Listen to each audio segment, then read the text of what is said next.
What we ended up having was first region, second region, and we had an electromagnetic field coming in at an angle, theta incident here, and the electromagnetic field we used for the TE polarization was out of the board, and the H field incident was into the board.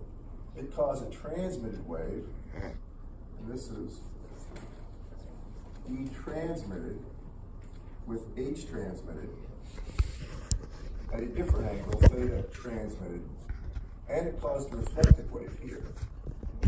Now, this theta reflection is equal to theta incidence, and the E field was out of the board, and the H field reflected was in this direction. Do y'all remember this class? Remember, oblique incidence is more difficult.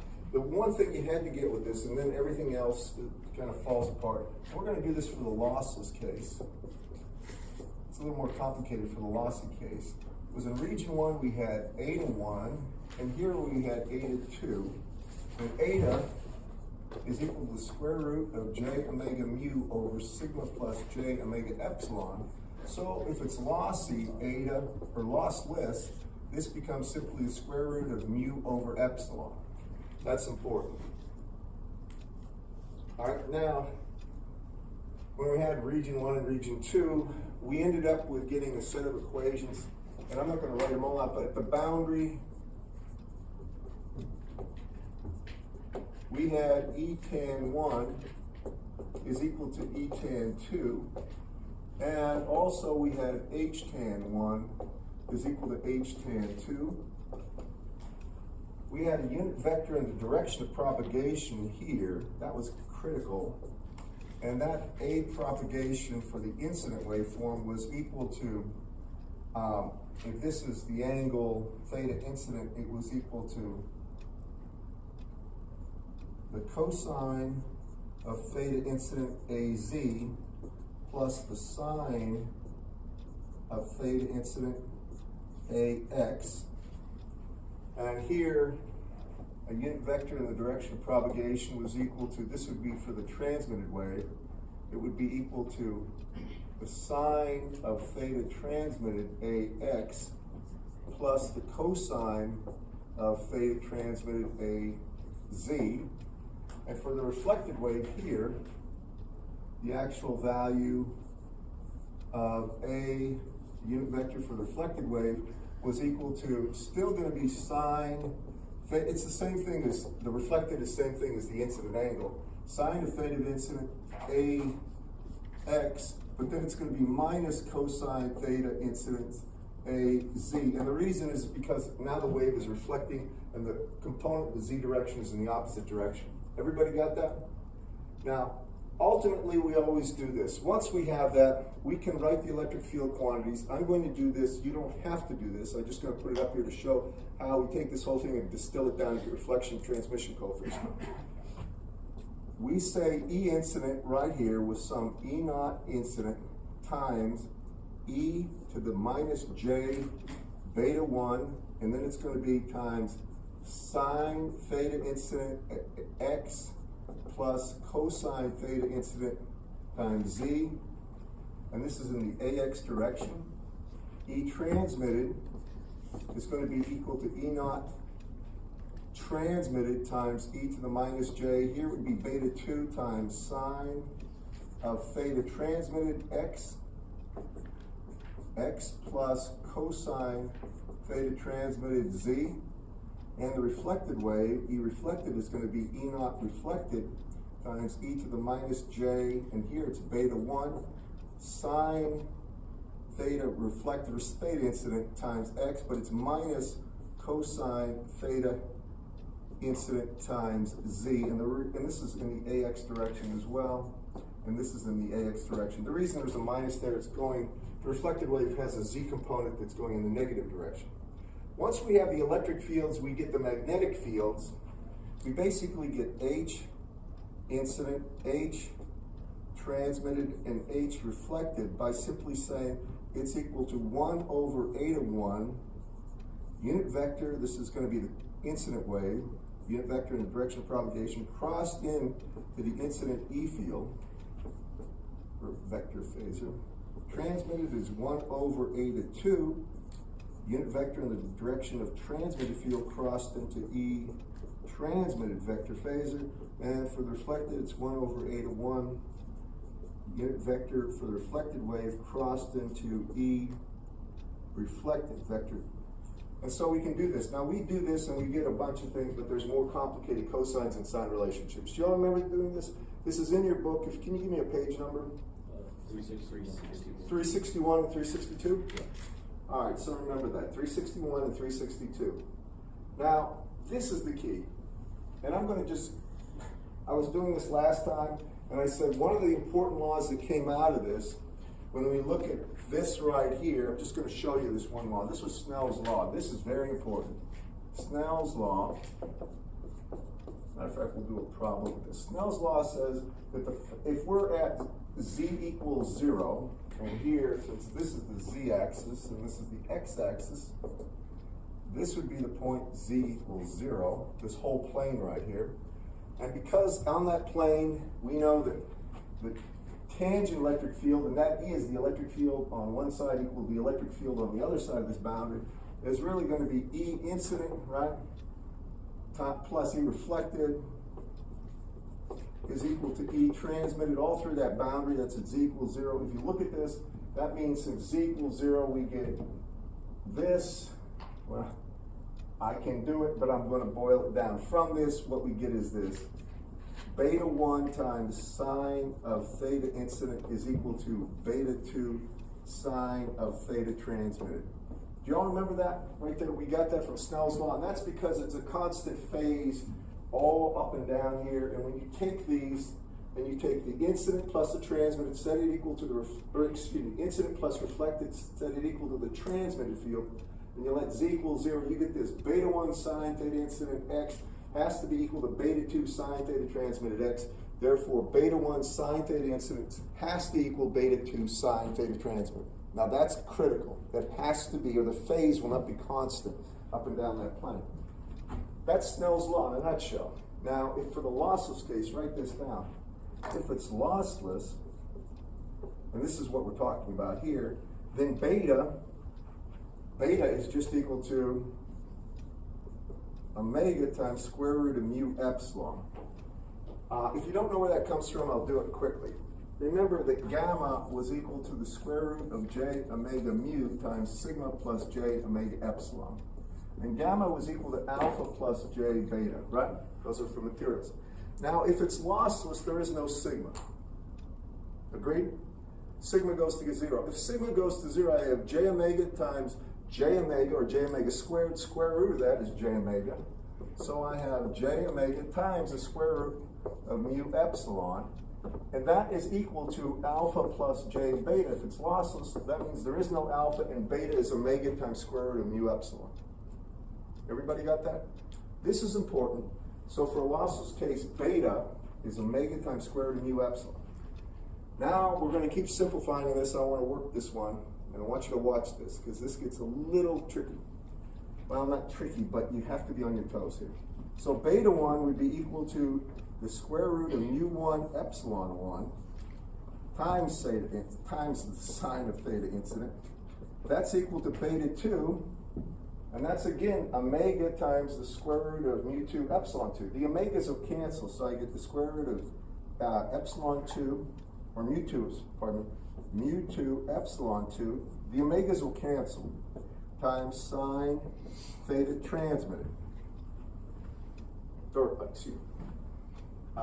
Sine theta transmitted. Are you with me, class? Now we go further. If it's lossless and we say it's non-magnetic, this is almost always the truth.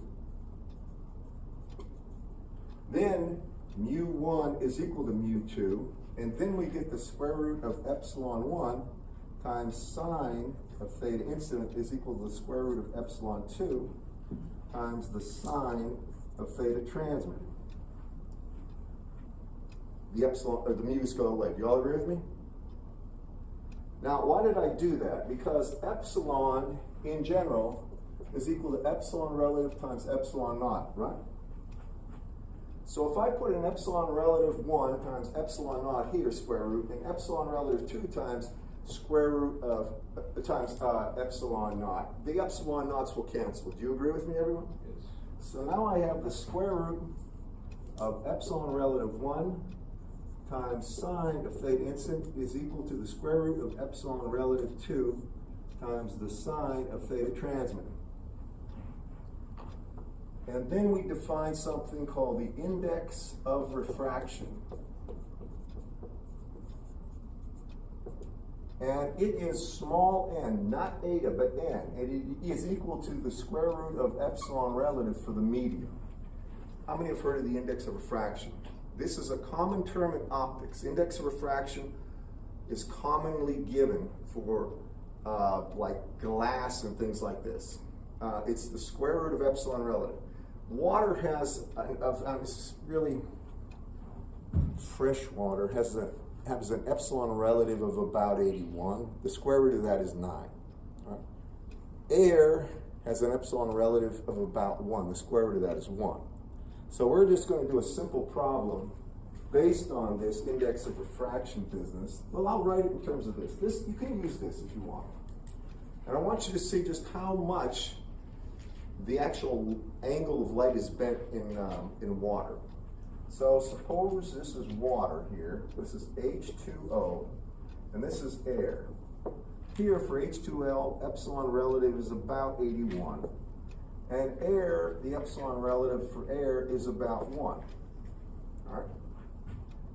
Now, the angle we're talking about, the cosine, or I'm sorry, the sine of these angles, has to do with this. If you draw normal, this is like one region, this is the second region. You have to have a normal there.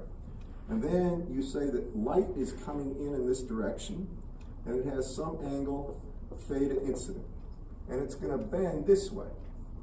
And there's going to be an angle theta transmitted here. Now, by the same token, I want you to know this.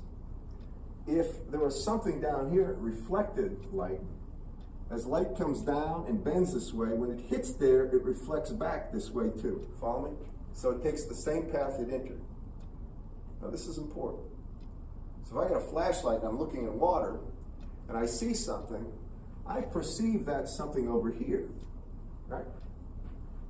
It looks like a straight line, but actually that something is here. Are you with me, class? So what we're going to do is figure out what this angle is here, theta transmitted. Let me give you a theta incident here. This is going to be an example. Let me go ahead and get rid of this. I want to put this up here, really just to give you perspective of where we were.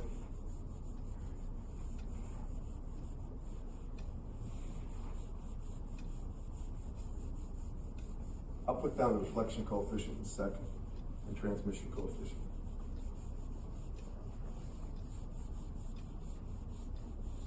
So now what we're going to do is this. I want to see how much of a bend that is. If I say my incident angle in water is equal to 45 degrees, right? And what I'm after is the transmitted angle. I'd like to know what that is. Follow me? Now watch. When I do that, I come in here and I say that I know that the square root of epsilon relative 1 times sine theta incident is equal to square root of epsilon relative 2 times the sine of theta transmitted. You all agree, right? Now what I end up doing is for air, since air has an epsilon relative of 1, this becomes simply 1. The square root of 81 is 9, so I put 9 here. And now I see that I'll divide both sides by 9, and I have 1/9 times the sine of theta incident. Take that, and take the inverse sine, or sine minus 1 of this, right? And I get the angle of the transmission. Does everybody follow me what I'm doing? All right, so that's inverse sine, or sine minus 1 of 1/9. Well, the sine of 45 degrees is 1 over the square root of 2, isn't it, class? Right? And so what's this in degrees? Give that to me. 4.5 degrees. this is 4.5 degrees. Now, I'll tell you, that's just about straight down. Now, I've never shot at it. Yeah, maybe I have, but I don't remember shooting at anything underwater with a bow and arrow, but I'm told by archers, and I know this for a fact, that when you shoot at a fish, you always shoot way under them. You more or less take a look at that fish, or take a look at the spot where your eyesight is intersecting the point of the water where it looks like the fish is, and then you just drop it straight down, you shoot way under. Has anybody ever shot at a fish with a bullet or a bow?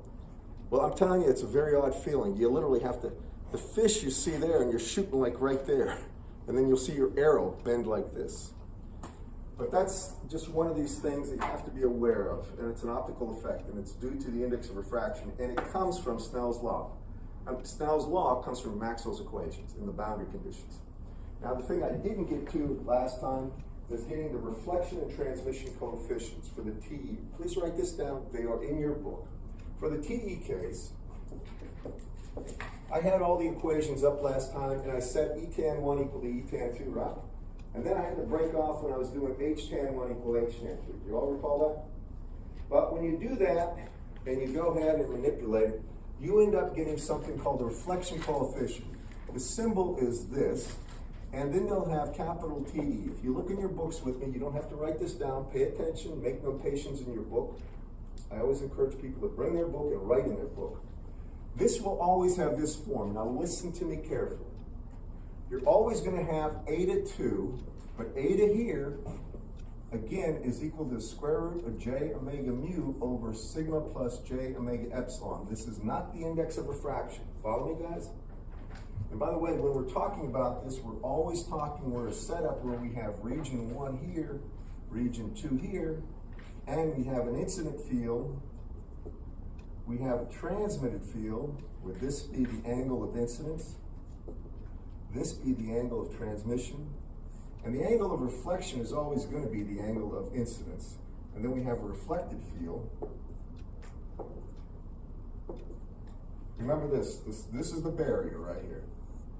Region 1, region 2. It'll always have eta 2 first, and it will subtract from it some eta 1. Just remember that. Then it'll have eta 2 here, and it'll be plus eta 1. It'll always have that. Now, hear me. This is something I've learned over the years. For the TE case, and you look in your book, this will have a cosine dependence, but it will be not the cosine of the transmitted, but cosine of the incident angle. This will be cosine of transmitted. This will be cosine of incident, and this will be cosine of theta transmitted. Please look at your books. If you have it, take a look at the reflection coefficient. He doesn't have the reflection coefficient. He has E naught reflected, and then he has E naught incident on the other side, but you can divide by E naught incident. Follow me, class? And this is the ratio of E naught reflected to E naught incident. I wish you would have just put the reflection coefficient. Now you'll notice it's eta 2. Now look at what's multiplying eta 2. It's cosine of theta incident. Do you see it? Minus eta 1 cosine of theta transmitted. It's always eta 2. It's always the impedance you're going into minus the impedance you come from over the impedance you're going into plus the impedance you're coming from. But here, the cosine multiplier has to do with being oblique, and it's the incident angle here, transmitted angle here. You're going to see for the TM polarization, it's just the opposite. For the TM polarization, this becomes the transmitted angle, and this becomes the incident angle. All right. Now that's the TE polarization. That's the transmission coefficient. I'm sorry, that's reflection coefficient.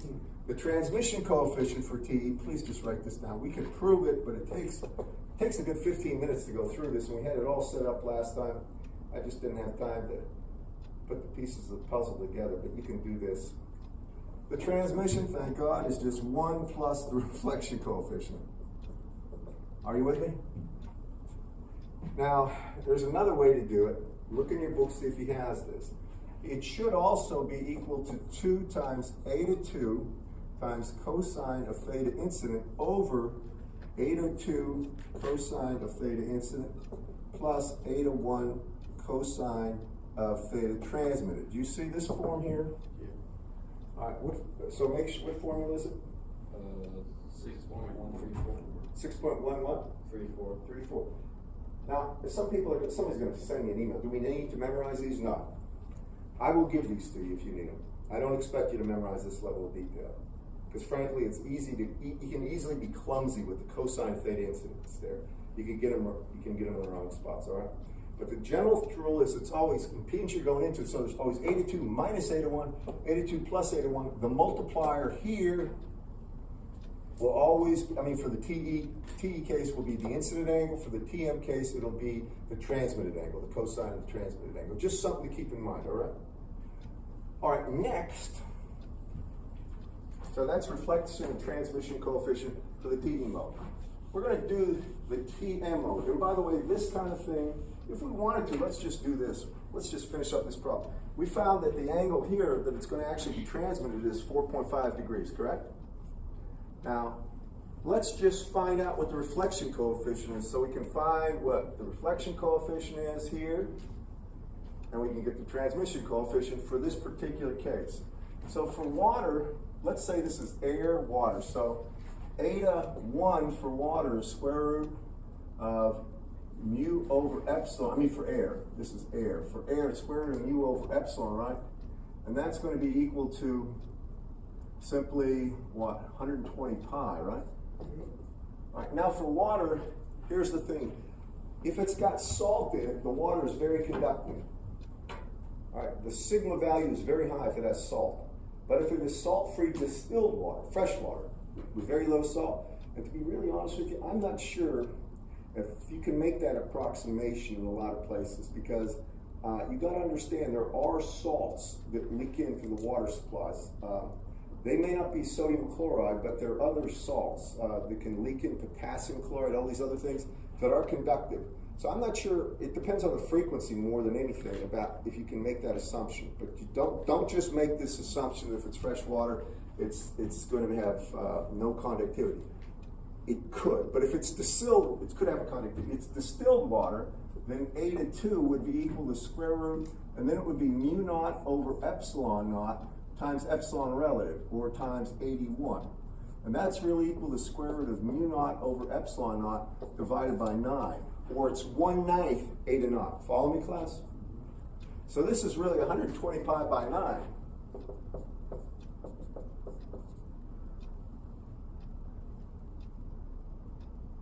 Well, really 40 pi over 3. But anyway, remember that. Now, when we go here, and we want the transmission coefficient, right? We're going to take eta 2, or 120 pi by 9, times cosine of the incident angle, that's cosine of 45 degrees, minus eta naught, which is 120 pi, right? Times the cosine of theta transmitted, which is almost 0, 4.5 degrees, over 120 pi over 9 cosine of 45 degrees plus 120 pi times cosine of 4.5 degrees. A lot of you see this. You can divide top and bottom by 120 pi. You all see that? So I can get rid of the 120 pi, or the eta naught. And now I have 1/9 cosine 45 minus cosine 4.5 degrees, which is about 1, over cosine 45 divided by 9 plus cosine 4.5. Now what do you get for that reflection coefficient? It's negative. Magnitude and angle. Oh, go ahead. I got minus 0.85. Okay. What else? Oh, I'm sorry. That's right. It's got to be real. There's no conductivity, so it has to be stricter. So it's minus 0.85. Most of the field is reflected. Most of the electric field is reflected. And also, at that point, if you want to know the reflected field, you would take the magnitude of the incident field and multiply it by minus 0.85. The transmitted field is going to be 1 minus that, right? Or 0.15, right? So 0.15 times the value of the incident field would be the transmitted field. So there would be a lot of attenuation. Do you see what I'm saying, class? One other thing, I don't know if you noticed this, but in water, if you're in a pool and you look straight up, it looks brighter. if you look off to an angle, it gets real dark. And then there's, you think about this. I didn't mention this yet. Just look at this. You see how as this angle's opening up very quickly, this angle opens up slowly, right? There's going to come a point where what? Basically, you can't see above this cone. You see what I'm saying? So when this is 90 degrees, the incident angle, that tells you how the largest possible spread in the angular spread for your transmitted angle. Do you all see this? Yeah. That's the cone that you can actually allow light down in, if you think about this. The cone of, I don't know what they call it, but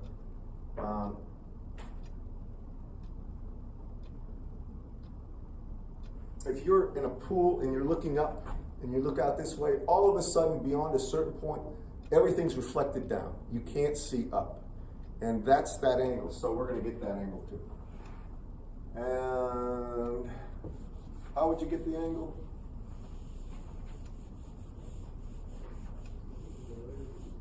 Well, we go to Snell's law, right? We say from Snell's law, we knew square root of epsilon relative 1 times the sine of theta incident was equal to square root of epsilon relative 2 times the sine of theta transmitted, right? Now, this is Snell's law, correct, class? Here, this is going to be 1, right? This is 9 for water.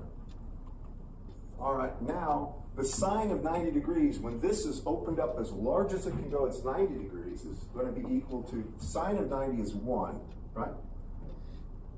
Divide by 9, take the inverse sine of this, and that would be called the max angle, or I think in his book he calls it the critical angle. That's as large as this cone can get. You can't, after that, if you have, by the way, because it works both ways. If light's coming this way, it'll bend this way as well as. So now if light comes at this angle, the critical angle, or larger, everything's reflected inside here. But only on this side. You follow me on that? So what is that angle? Yeah, 6.38. 6.28 degrees? 3.8. 3.8, all right, 3.8 degrees. That's a very small angle if you think about it, right? If you're looking up, you're basically out to here. So there's no, by the time you're looking, if you're looking up there and you look over where this flare angle becomes 6 degrees, 6.38, which is the same thing as this angle becoming 6.38. Now you can't see anything up there. The only thing you're getting is a reflection off the underside of the water. And that's important to know. Does everybody understand what I'm getting at here, class? Any scuba divers in here? Anybody? Have you ever snorkeled? If you get a chance, do some of this stuff. I do this. I've never scuba dived, but I've snorkeled somewhat, and I came from Lake Erie, and I grew up in Erie, Pennsylvania, and we got a huge lake out there, the Great Lakes, and we'd go, maybe a quarter mile offshore and just swim parallel to the shore, because I was a swimmer, my cousin and I.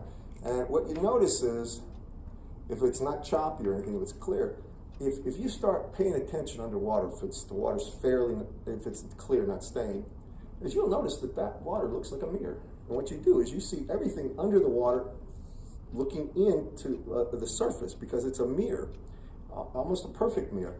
But of course, as soon as it gets choppy and stuff, you can't see anything. And if you're lucky, if you ever get down to the crystal blue Caribbean, if you get down like St. John's and stuff like this, you're going to see water where you get hundreds of feet of clarity, maybe even more than that. And there, a lot of these effects become really, they become like a dominant feature, and are beautiful too, by the way, some of the stuff you get to see. Especially as you get in towards low light conditions. You get to see all sorts of weird stuff.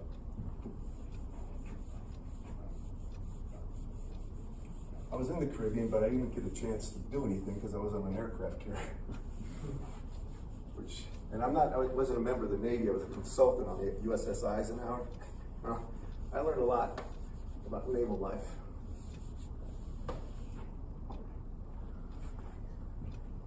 Anybody here in the service, armed services? Was? Well, being on a ship in the middle of the ocean is as close as you get to a jet black sky. There's no ambient lighting. When you're out there, and I'm talking about hundreds of miles from shore, You're in the middle of the ocean, it's a lights off condition, so you gotta carry your task force around you. You might see a distant dot, a ship maybe 50 or 60 miles away with lights, and there's always ships out there if you're in a shipping lane. But you look up, that sky is jet black and just a pool of stars. It's much, much different than what you see here on land. Has anybody ever been like in a really isolated area and seen it? Where was it? I was in Alaska for a while. Alaska, yeah. You can't have any city lighting within about 100 miles of you, 200. But when you're out there, you really get an appreciation for, first of all, how quiet it is. It's really, I mean, dead silence if there's no wind, unless they're running air ops or something like this. And the second thing is how absolutely amazing the sky looks. It's probably as close to black on white as you can get. I mean, it really is a black sky, and then there's white little dots everywhere. If you get a chance, if you ever do, please take advantage of that opportunity. But back to electromagnetics, I learned a whole lot about real radar when I was out there. I learned a whole lot about where theory breaks down. We had all sorts of interesting things, and also about see, when I think of the sea, I don't think of something that's rough terrain. I think of like a flat body where that's the biggest mistake you can make. Waves scatter light, and it goes from being a mirror-like surface to being a diffuse surface very quickly. It's completely different than a lot of the books present, in my opinion. Okay, now back to the game here. Now we're going to be talking about TM polarizations.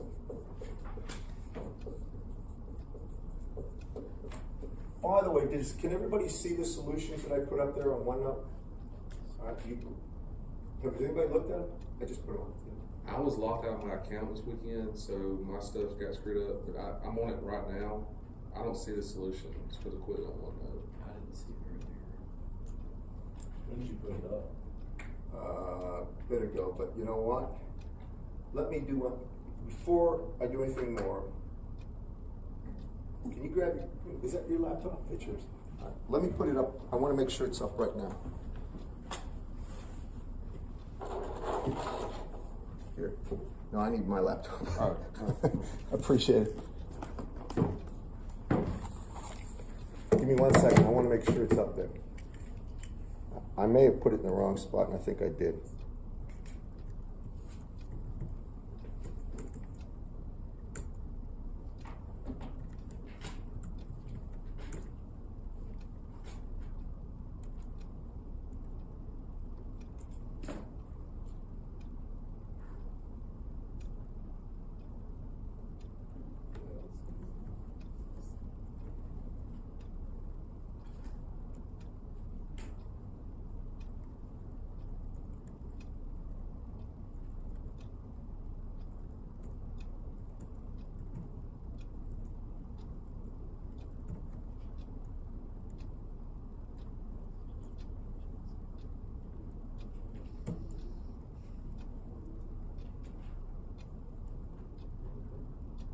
Take a look now.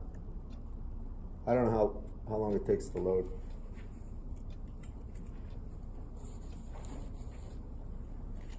This one, You all see it? All right. yes. And those are the solutions. Okay, back to the TM polarizations.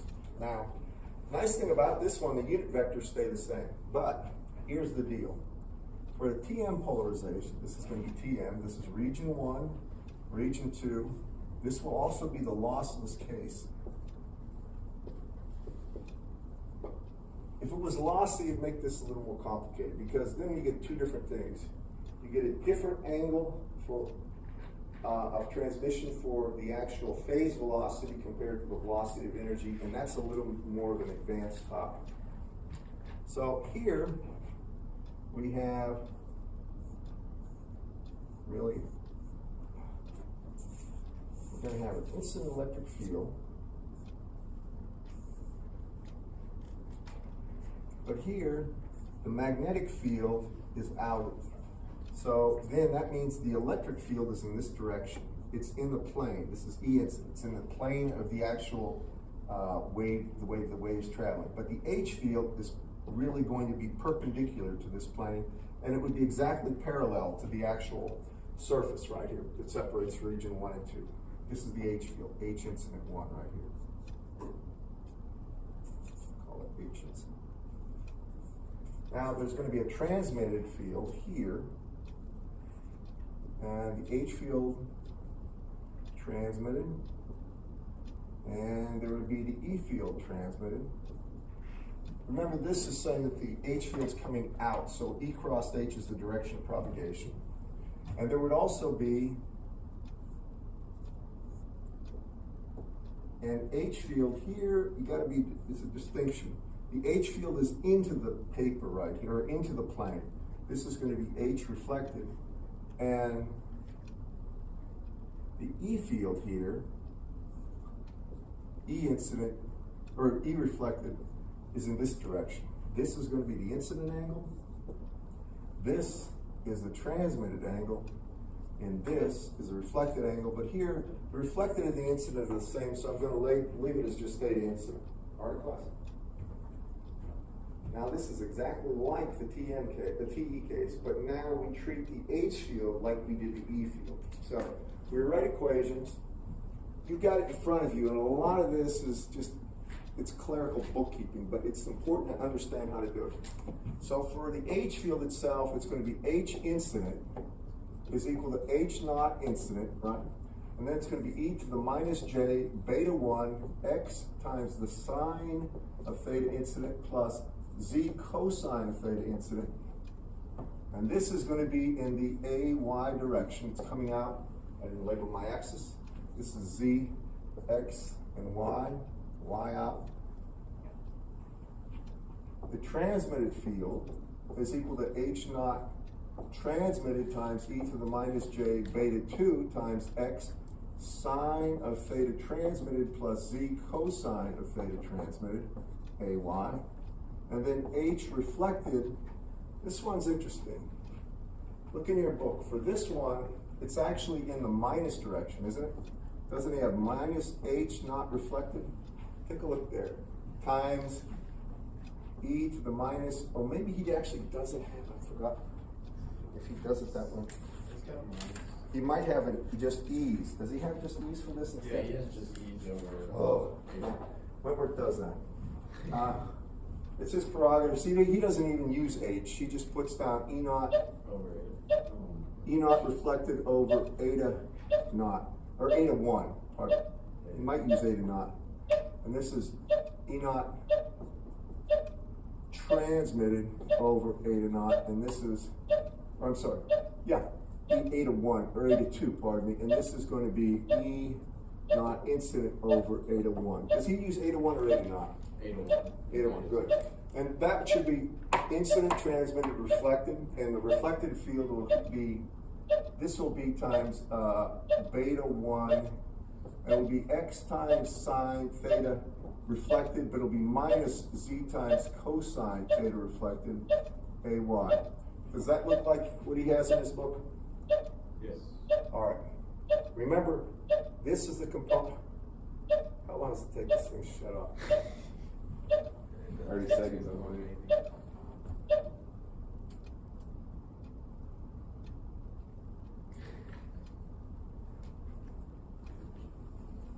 Okay? These are all perpendicular fields. Remember, these are perpendicular fields. Now, we also have, and I'll do one of them, we have a unit vector in the direction of propagation for the incident field. That's equal to sine theta incident AX, right, plus cosine theta incident AZ. Y'all see what I'm talking about right here? This is a unit vector in this direction. Correct, class? All right, now we do this 3 times again. We go ahead, if we have that as the incident and we have this as the incident field, to get the E field incident, we say that's equal to minus eta 1 times the unit vector in the direction of propagation crossed into the actual H field, its incident. Well, that's minus eta 1 times this, sine theta incident AX plus cosine theta incident AZ crossed into H, here's H incident, E naught incident over eta 1 times e to the minus j beta 1 times x sine theta incident plus z cosine theta incident. And this is in the AY direction. Do y'all follow me when I've done that? This is general, right? That's how you get E from H, class, phasor form, with me? So here I go ahead and do the cross. Now you're going to notice it's just like it was before. We have a cross product with a whole lot of little add-ons to carry through. So when I do this, what do I get? Let me go up here so I don't have to bend. I find E incident. Take a look at all the constants. Do y'all see when I do this, the eta 1 and 1 over eta 1 cancel, right? Yeah. So I'm left with just E naught, and I've got this phase business. So I have E naught incident times e to the minus j beta 1 x times sine theta incident plus z cosine theta incident here. That's that part. And then when I do this, I have ax crossed ay or az, right? And I have sine theta. I have az times sine theta incident here. And then for AX, now I have AZ crossed AY, which is minus AX, that's right. So it's going to be minus AX, right, times cosine of theta incident. If you look at this, the E field has positive Z, negative X. So you'll notice this. Wait a second.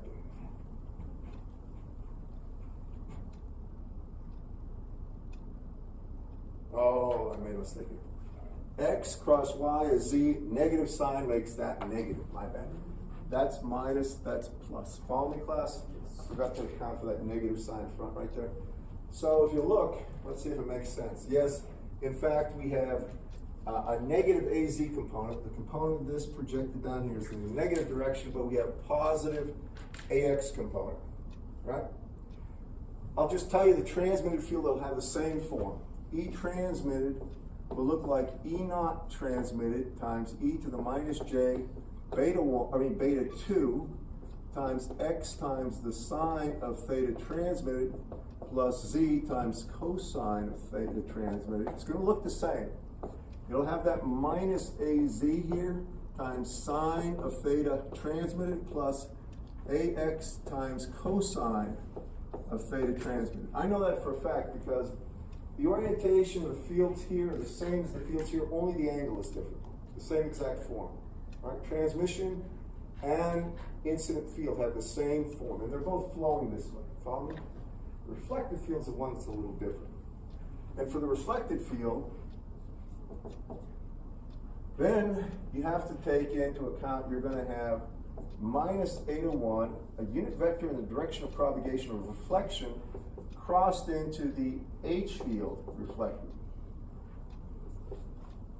Now, what that's going to do is something that's going to be interesting. This is going to be the E field. That was the E field here. This E field is going to have positive X and Z components. Nothing negative. But when I do this, I need a unit vector in the direction of propagation here. And this unit vector in this direction, the AP, the reflected, is equal to sine of theta incident AX minus cosine theta incident AZ. You can put theta reflected, but they're the same. So I say that this is equal to minus eta 1 times sine theta incident AX minus cosine theta incident AZ crossed into the H field reflected,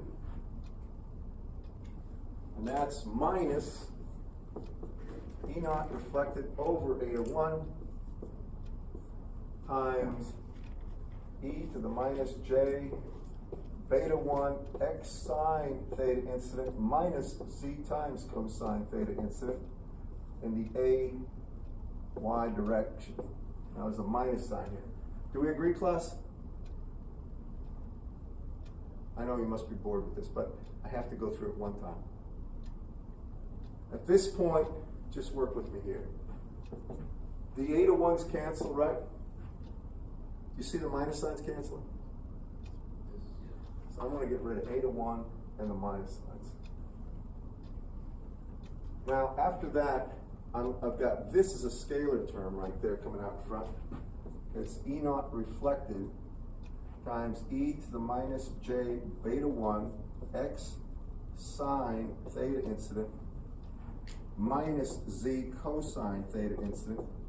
And then I have a quantity ax sine theta times a across then ay is az, and it's going to be times sine theta, and then it's going to be az ay is minus ax with a plus is plus ax cosine of theta incident, and that's E reflected. Everybody agree with me? Check that one, is that right in the book? Does Dr. Wentworth have that in his text? For reflected? Yes. Okay, now here's what we have to do. At the boundaries, we know at z equals 0, h tan 1 is equal to h tan 2, and e tan 1 is equal to e tan 2. Everybody agree with that? Now, take a look at this for a second. Let's do the h field. Do y'all agree that the h field is tangent? This component, ay, are all tangent, correct? The thing we have to modify is z equals 0 gets rid of that z cosine here, here, and here, right? So when I do this, I'll take the incident plus the reflected. So I have E naught incident, and this is going to be 1 over 8 as a to 1's out in front here. E naught incident times e to the minus j beta 1 sine theta incident times x plus E naught reflected times, minus E naught reflected, my bad. Minus E naught reflected times e to the minus j beta 1 sine theta 1 x, z's gone. This is equal to the transmitted field, which is going to be minus E naught reflected over a to 1, and it's times,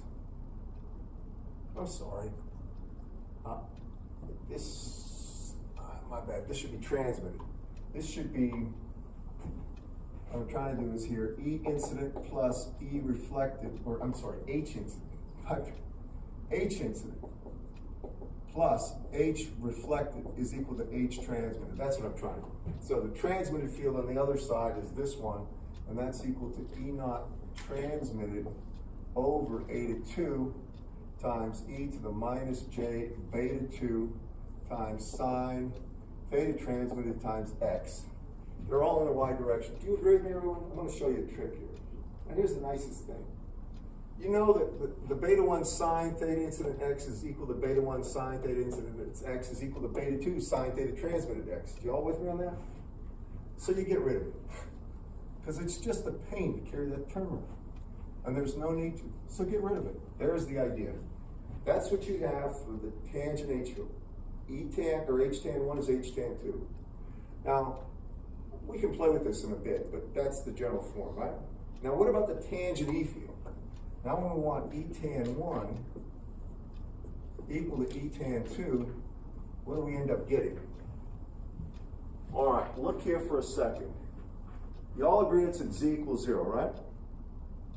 All right, now look, if it's at z equals 0, don't pay attention to this, or that, or that, or that. That's all go. As a matter of fact, I can go further, because I know all these e to the j beta 1 terms and all that crap is going to be the same. You with me? I know e to the minus j beta 1 sine theta incident times x is equal to e to the minus j beta 2 sine theta transmitted times x. Since I know they're the same, I can do myself justice to get rid of that, and that, and that, right? And that.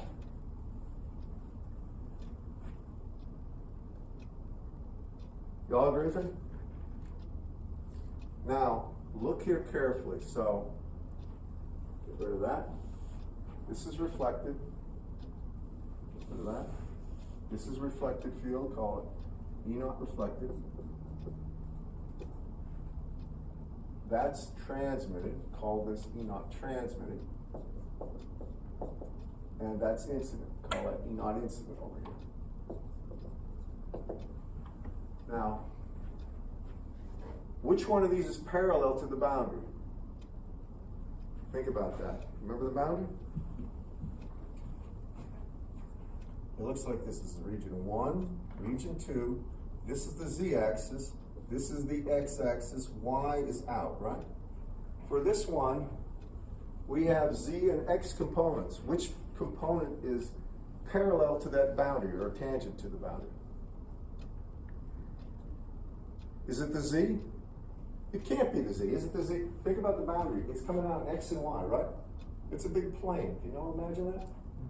The z is perpendicular. The component it's tangent to is the x component. Does that agree with everybody?